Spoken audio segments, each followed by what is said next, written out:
সিরাজগঞ্জ শাহজাদপুরে কায়মপুর ইউনিয়নের পাশাপাশি স্বরূপপুর, আমিজপুর ও জগন্নাথপুর গ্রামে ইট ভাটার আগুনে শতাধিক কৃষকের প্রায় 2 শতাধিক বিঘা জমির ধান পুড়ে গেছে।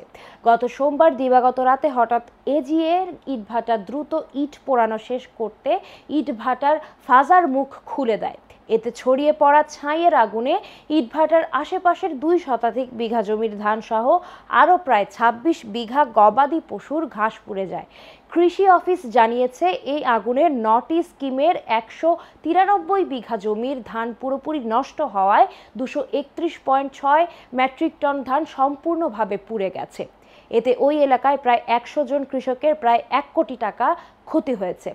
বুধবার সকালে ক্ষতিগ্রস্ত শতাধিক কৃষকরা বিক্ষোভ মিছিল নিয়ে শাহজাদপুর উপজেলা পরিষদে এসে ভাটা মালিকের শাস্তি ও ক্ষতিপূরণ চেয়ে স্লোগান দিতে থাকে। পরে উপজেলা নির্বাহী কর্মকর্তা মোহাম্মদ কামরুজ্জামানের সাথে ক্ষতিগ্রস্ত কৃষকেরা সাক্ষাৎ করেন এবং ভাটা মালিকের সর্বোচ্চ শাস্তি ও ক্ষতিপূরণ চেয়ে একটি লিখিত আবেদন করেন। শুধু এবার না, গতবারও এই ভাটার 2 মাস আগুন চুপচে ছেড়ে দেওয়ার কারণে গতবারও আমি চড়াধরে পুড়িয়ে গেছিলো। এবারও গতকাল বৃষ্টির টাইমে ওই টাইমে অনেক 2 মাস ছেড়ে দিল। 2 মাস ছেড়ে দেওয়ার কারণে চড়াধরে সব জমি পুড়িয়ে গেছে। এটা আমরা জনগণ যারা আছে, কৃষক যারা আছে, সবাই ধরেন বাইক জমি দেহে যা মাথা ধরে ধরে বসে আছে যে সম্পত্তি কি করবি, এই একটু ফসল হবে না। 1-2 সম্পত্তি বিঘা সম্পত্তি বড় হয় 3-4 বিঘা, 300 বিঘা 400 বিঘা সম্পত্তি।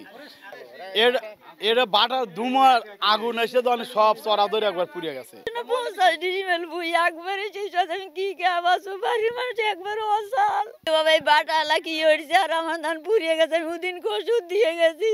আমি আর কি করবো বাবার, আমি কি খেয়ে বাঁচবো, আমার কি কামাইয়ের মানুষ আছে।